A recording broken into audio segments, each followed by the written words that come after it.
Hi and welcome. Here's another episode of my backyard shed build project. Quick recap first. Full playlist is linked above.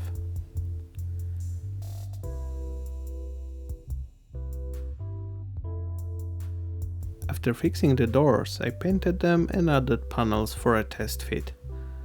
Looks like the door sits too far from the frame.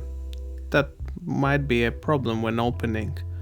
So I routed small hinge pockets to fix the alignment. And another small issue, the light chain on top. It's a part of Christmas decorations and I will need to mount it more securely since it sags a bit and interferes with the door. Here's also my temporary lock solution. Not fancy, but it works well enough. Before I mount the door panels permanently, I need to secure a locking mechanism, so the doors won't swing in the wind when open. I'm not sure how this type of locking leg is called, but it will definitely solve the problem.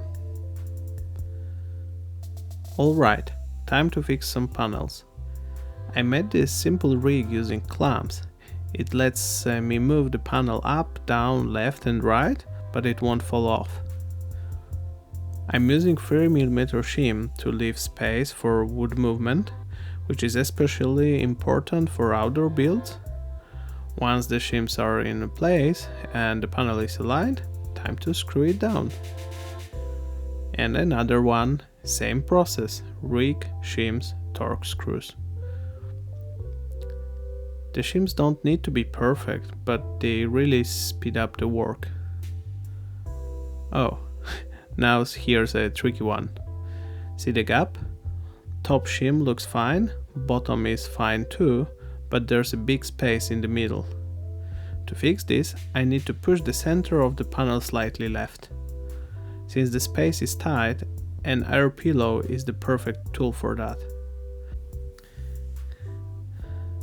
Just place it between plywood sheets and pump it gently.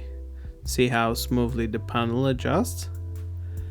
The wedge shape and one extra clamp keep it aligned and prevent it from slipping out. And one last trick for today. You can use your drill bit holder to store some extra screws while working. Simple but handy. Thanks for watching and see you next time. If you enjoyed these shed build updates or general DIY content, hit like, leave a comment and subscribe so you won't miss the next one.